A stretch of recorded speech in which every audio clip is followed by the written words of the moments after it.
Paano ba kumuha ng driver's license? Ano ba ang mga proseso sa pagkuha ng driver's license?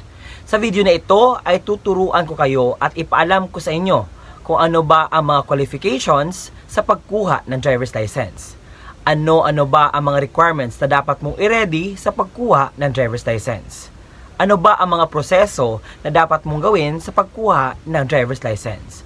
At magkano ang babayaran mo sa pagkuha ng driver's license? But bago natin pag-uusapan ang content na ito, hayaan nyo munang magpapakilala ako sa inyo. Ako po si Ruel Mendoza Tanyo. At kung ikaw ay bago pa lang sa aking YouTube channel, huwag kakalimutan na i-like ang video na ito, mag-comment ka if nakuha mo ang punto ng video na ito, at kung may kakilala ka na hindi pa alam kung paano ba magkuha o mag-process ng driver's license, i-share mo na ito sa kanila. At kung nais mo ako natulungan ang YouTube channel ko na ito na mag-grow, just hit the red button there na may nakalagay subscribe. At kung nais mo na maging updated ka sa mga videos na gagawin at i-upload ko pa dito sa aking YouTube channel, i-bell notification mo na. At samahan mo ako hanggang sa dulo nang sa gayon makuha mo ang punto ng video kong ito. Kasi merong mga driver na gustong magkaroon ng driver's license at hindi nila alam kung ano ba ang kanilang dapat gawin, ano ba ang mga qualifications, at ano ba ang mga dapat nilang babayaran na mga fees sa pagkuha ng driver's license. Yan ang ating pakatutukan ng araw. Samahan mo ako at i-take note mo ang mga bagay-bagay na isasabi ko dito. Bago natin alamin lahat ng proseso, requirements, qualifications at magkano yung babayaran, alamin muna natin kung ano ba ang ibig sabihin ng non-professional driver's license at saka professional driver's license, nang sa gayon malaman natin ang pinagkaiba ng dalawa. Ating alamin kung ano ba ang ibig sabihin o ibig ipahiwatig ng non-professional driver's license. Ang non-professional driver's license, ito ay isang tunay na lisensya na pinapahintulutan ka na magmamaneho. Pero, pribadong sasakyan lamang ang pwede mong imaneho. Ibig sabihin nun, hindi ka binabayaran, hindi ka sinusuhulan sa iyong pagmamaneho.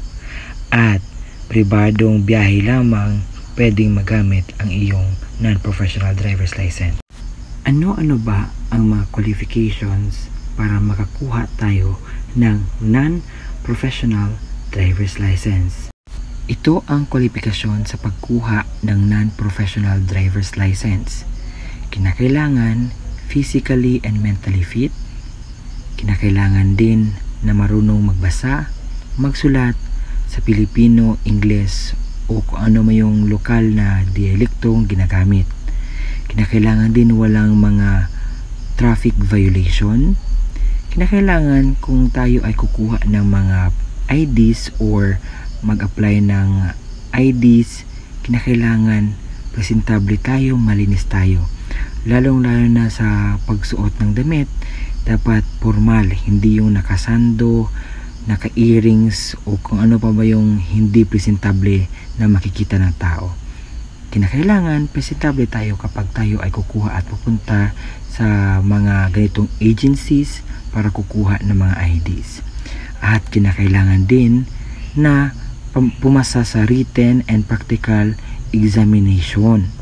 Kung foreign applicants naman, kinakailangan magpakita kayo ng pruweba na ikaw ay nakareside na sa Pilipinas for at least 1 month at nakatira ka dito sa Pilipinas ng mahigit 1 taon from the date na ikaw ay mag-a-apply ng non-professional driver's license.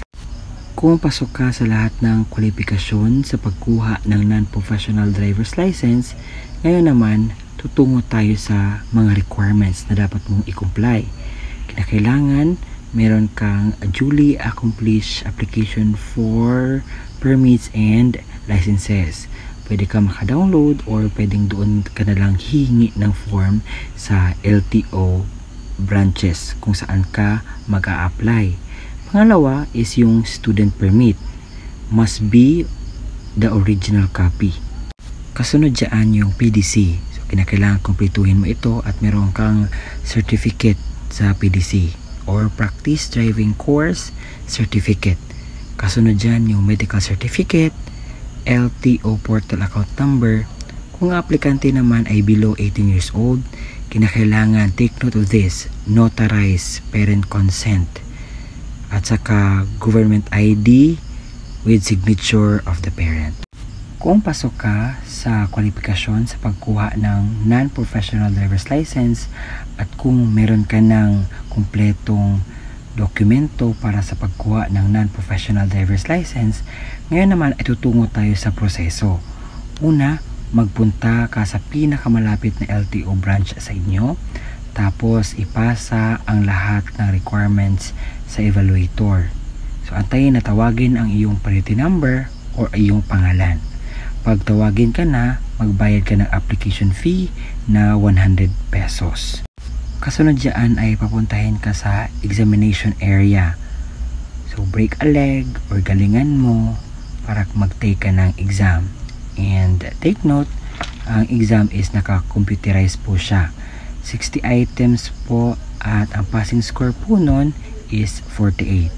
Mag-review ka kung meron kang mga kakilala na meron silang reviewer tungkol dito or may alam sila tungkol dito, so why not gather information doon sa kanila. At pagkatapos niyan is tatawagin ka for driving exam naman. Kinakailangan lahat ng exam, yung written exam at saka yung practical driving test, kinakailangan mo yung pasahin. Okay?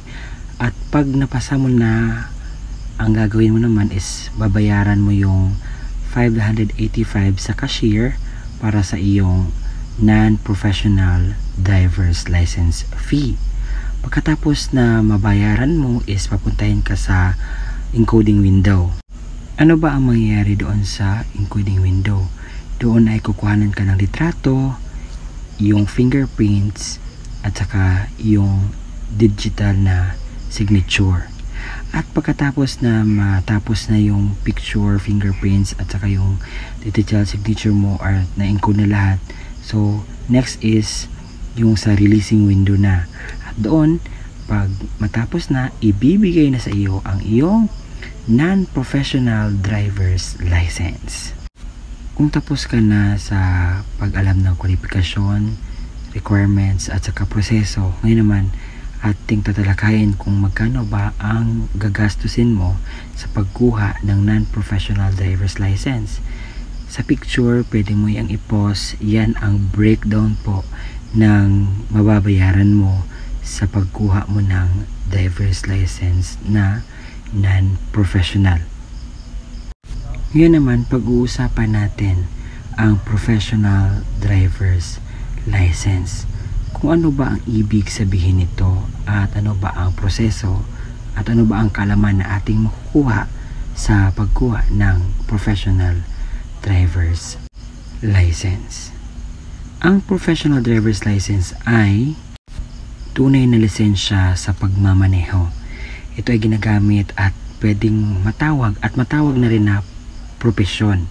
Ibig sabihin nito, ikaw ay binabayaran or binibigyan ng suhol sa iyong pagmamaneho dahil meron ka ng ID na nagpapatunay na ikaw ay isang ganap na professional driver dahil sa iyong ipinakita at napasa mo itong professional driver's license. But bago yan, ano ba ang mga kwalifikasyon sa pagkuha ng professional driver's license? Kinakailangan 18 years old. Kinakailangan din holder ng non-professional driver's license for at least 6 months from the issuance. At kinakailangan holder din ng student's driver's permit valid for at least 1 month galing sa issuance. Kung pasok ka sa lahat ng kwalifikasyon sa pagkuha ng professional driver's license, ngayon naman, kinakailangan nating malaman kung ano ba ang mga requirements. Unang-una, kinakailangan meron kang duly accomplished permits and license or APL form. Pwede yung ma-download sa Google or pwedeng doon ka na lang kukuha ng form sa LTO branch mismo. At take note, kinakailangan kang magdala ng sarili mong ballpen. Huwag kang mag-asa sa iba dahil napakaraming tao and mas mabilis kung mayroon kang sariling kagamitan. Kinakailangan din ng original at saka isang photocopy ng LTO Accredited Medical Certificate. Kung ano mo yung in-offer ng LTO na dito ka magpa-medical, yun. At kinakailangan mo yung bigyan na pansin. Okay? Kinakailangan din ng original at isang copy ng PDC or Practical Diving Course, and kinakailangan din ng original valid student permit or non-professional driver's license. Kinakailangan din ng original at isang photocopy ng iyong PSA birth certificate, valid NBI clearance or police clearance, LTO client ID, TIN ID if ikaw ay employed, at saka dapat negative ka sa drug test result na galing sa DOH na accredited sa testing center or government hospital.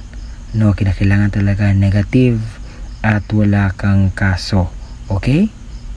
Kung pasok ka sa lahat ng kwalifikasyon at nakumpleto mo na ang mga requirements, ngayon naman ay dadako tayo sa proseso sa pagkuha ng professional driver's license. Unang-una, kinakailangan agahan mo ang pagpunta doon sa LTO branch malapit sa inyo at mag-request ka ng application form or APL form kung hindi ka nakapag-download online, at saka magkuha ka ng number or ibigay mo yung kompleto mong requirements sa LTO office o isubmit mo doon, at saka kung approve mo na ang iyong mga documents, kinakailangan mong bayaran ang lahat ng bayaran doon sa cashier. Pagkatapos mo magbayad ay pupunta ka naman sa area kung saan doon ka mag-take ng iyong written at saka practical exam. Kinakailangan mo yung ipasa dahil kung ma-fail ka, tapos ang lahat ng transaction. Pero kapag pumasa ka, ay doon babayaran mo lahat ng nesesaryong babayaran, yung mga fees. So pagkatapos mo babayaran, pupunta ka sa encoding window para sa iyong biometric, picture at saka digital signature. At antayin mo yung card mo na ibibigay sa iyo ng LTO.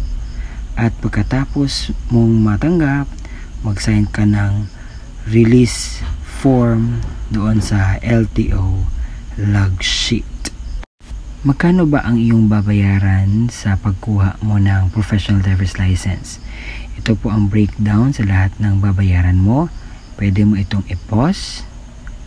Ayan. At kapag nakuha mo na lahat, maraming salamat na ang video kong ito ay nakatulong. Hindi ako eksperto, but ako ay nagre-research at gusto kong makatulong. Ako po si Roel Mendoza Tanyo. Maraming salamat po sa pagsusuporta at panonood ng aking mga videos. Goodbye!